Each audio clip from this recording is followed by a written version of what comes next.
Bismillahirrahmanirrahim. Assalamualaikum warahmatullahi wabarakatuh.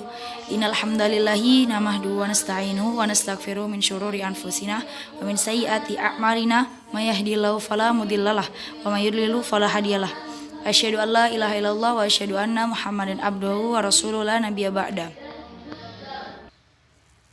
Pada Bapak Nasruddin yang saya hormati dan kakak-kakak yang saya cintai, izinkan saya selaku moderator yaitu Nur Azza mempresentasikan hasil kelompok 4 tentang mediasi dengan kedua rekan saya, Kak Imam Adi Negara dan Muhammad Gandhi Al-Farabi.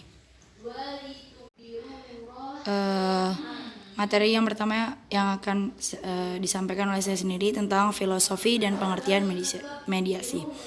Jika dilihat dari ketentuan pasal 8 Undang-Undang PPLH tersebut, secara filosofis pembuatan undang-undang, mediasi itu salah satu bentuk penyelesaian sengketa lingkungan hidup di luar pengadilan.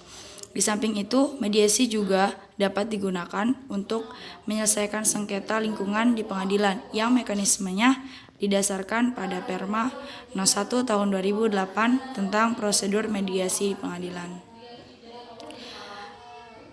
Yang selanjutnya, sejarah mediasi di Indonesia. Lembaga damai atau dading, sebagaimana yang diatur dalam pasal 130 HIR atau 184 RBG, selama bertahun-tahun secara konseptual tidak mengalami perkembangan atau perubahan yang berarti.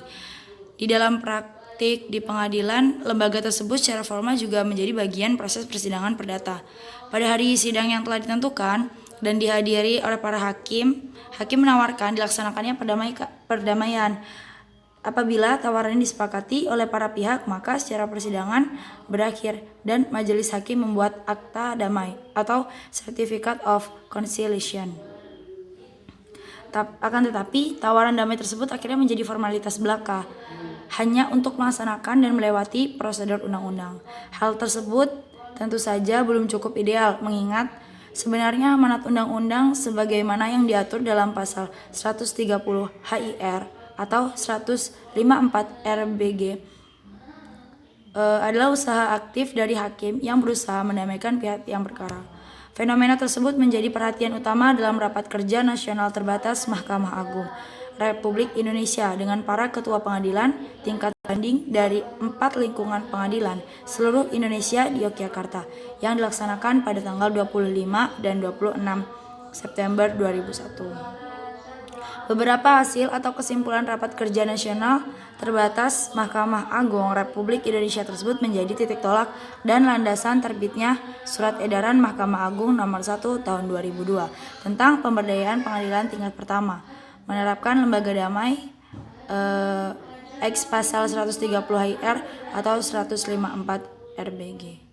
Materi selanjutnya akan disampaikan oleh rekan saya. Keunggulan berfungsi melonggarkan ketegangan yang ada selama sengketa dan mengembangkan ruang lingkup negosiasi, merupakan saluran informasi yang efektif. Saran dari negosiator tidak mengikat sehingga para pihak masih bebas untuk menentukan keputusannya sendiri. Bentuk proposal dari mediasi masih tidak formal dan berdasarkan informasi yang diberikan masing-masing pihak. Para pihak masih memegang kontrol dalam perundingan.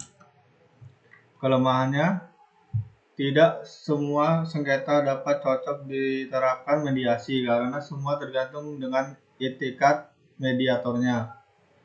Dari pihak mediatornya sendiri, mediasi ini merupakan tugas yang melelahkan dan sering tidak memberikan penghargaan yang cukup, serta memerlukan kesabaran ekstra untuk menghadapi para pihak yang bersengketa. Mediasi tidak dapat dipaksakan jika para pihak atau salah satu pihak tidak mau melakukannya. Dengan melakukan mediasi, maka telah mengakui masalah tersebut adalah masalah sengketa internasional. Sehingga jika ada perselisihan mengenai pertanggungjawaban internasional, pihak yang bersengketa tidak akan mau dilakukan mediasi. Jika salah satu pihak merasa yakin memenangkan persengketaan, maka tidak akan mau untuk dilakukan mediasi, sebab dalam mediasi selalu dicari jalan win-win solution. Mediasi di pengadilan dan di luar pengadilan. Mediasi yang berada di dalam pengadilan diatur oleh Perma. Seperti pada ketentuan pasal 2, Perma mengharuskan hakim untuk menawarkan mediasi sebagai jalan penyelesaian sengketa sebelum perkara diperiksa. Mediasi merupakan kewajiban yang harus ditawarkan kepada pihak yang berperkara, dan pasal 3 Perma bahwa bagi pihak yang menolak mediasi tidak membawa konsekuensi hukum apapun terhadap perkaranya, karena perkaranya tersebut tetap akan dilanjutkan jika jalan mediasi gagal. Namun, selanjutnya sidang perkara tetap akan mempertimbangkan persyaratan formal perkara yang telah ditentukan dalam hukum acara.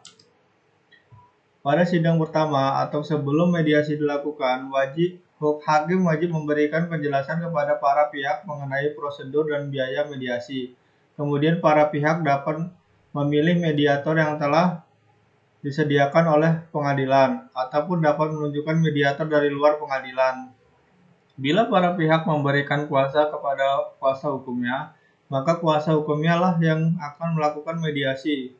Kuasa hukum akan bertindak untuk dan atas nama para pihak.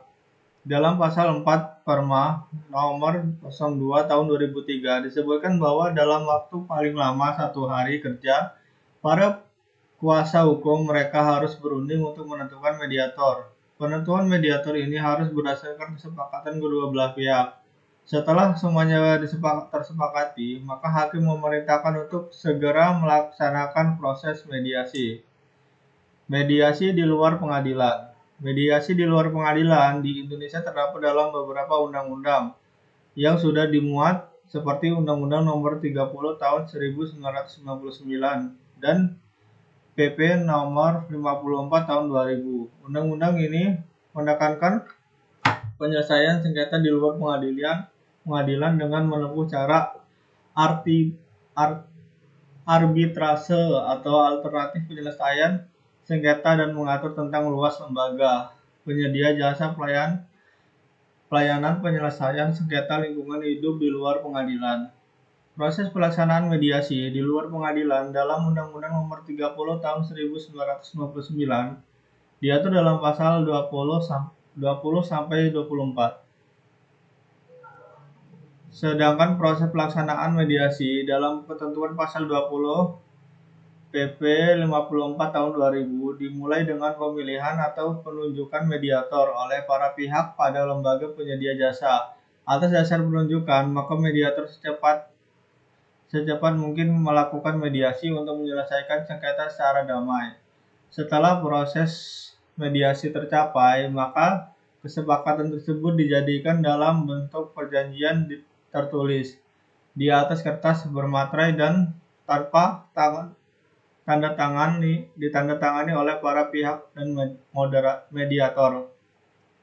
Dalam jangka waktu 30 hari setelah penandatanganan kesepakatan, lembaran perjanjian tersebut diserahkan dan didaftarkan kepada Panitera Pengadilan Negeri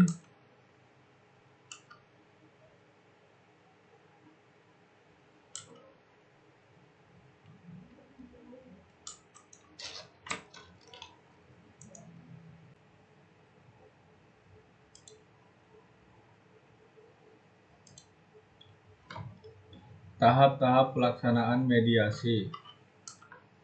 1. Menyelenggarakan forum. Mediasi diawali dengan menyelenggarakan forum yang mempertemukan para pihak yang bersengketa dengan dihadirkan mediator sebagai pihak netral yang bertugas mencari formulasi damai dari para pihak.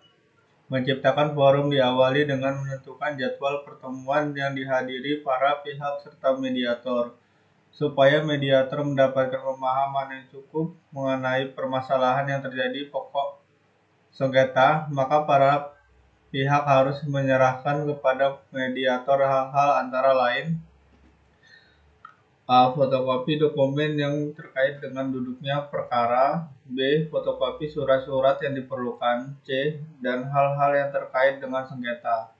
Untuk efisiensi waktu pelaksanaan mediasi, seseorang mediator juga diperkenankan membuat kesepakatan mengenai jadwal mediasi. Lebih baik lagi apabila jadwal pelaksanaan mediasi ditandatangani oleh pihak serta diberikan salinan jadwal tersebut. Pasal 14 huruf F Perma nomor 1 tahun 2016. 2.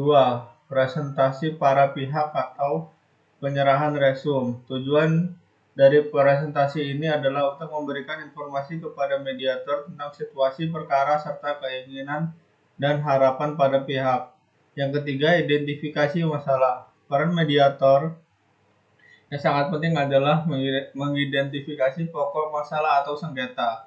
Apabila pokok sengketa sudah diketahui, maka moderator dan para pihak bisa lebih fokus pada upaya mencari solusi yang tepat. Dalam tahap identifikasi masalah, mediator bisa mendorong para pihak untuk berpikir tentang sengketa dari berbagai segi. Yang paling penting adalah menjelaskan bahwa melanjutkan proses integrasi berarti ada yang kalah dan ada yang menang. Adapun bisa disepakati berdamai, maka masing-masing pihak berada dalam level yang seimbang. Atau dengan kata lain, berbagai kesalahan dan kemenangan. 4. Kaukus. Sesi kaukus adalah sesi yang penting dari beberapa tahap mediasi dan merupakan sifat khas dalam mediasi.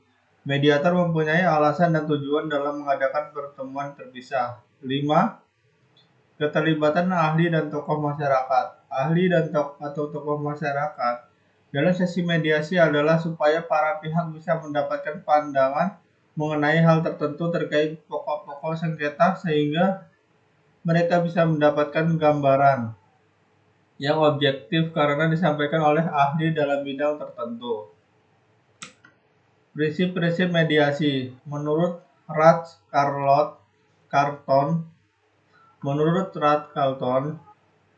ANS DKK 2004/16, terdapat 5 prinsip dasar mediasi yang dikenal dengan 5 dasar filsafat mediasi, yaitu A. Prinsip kerahasiaan, B. Prinsip sukarela, C. Prinsip pemberdayaan, D. Prinsip netralitas, dan E. Prinsip solusi yang unik. Baik, terima kasih yang telah menyimak presentasi kelompok kami. Jika ada yang kurang jelas, silakan ditanyakan. Dan saya selaku moderator, mohon maaf jika ada kesalahan dalam menyampaikan materi. Assalamualaikum warahmatullahi wabarakatuh.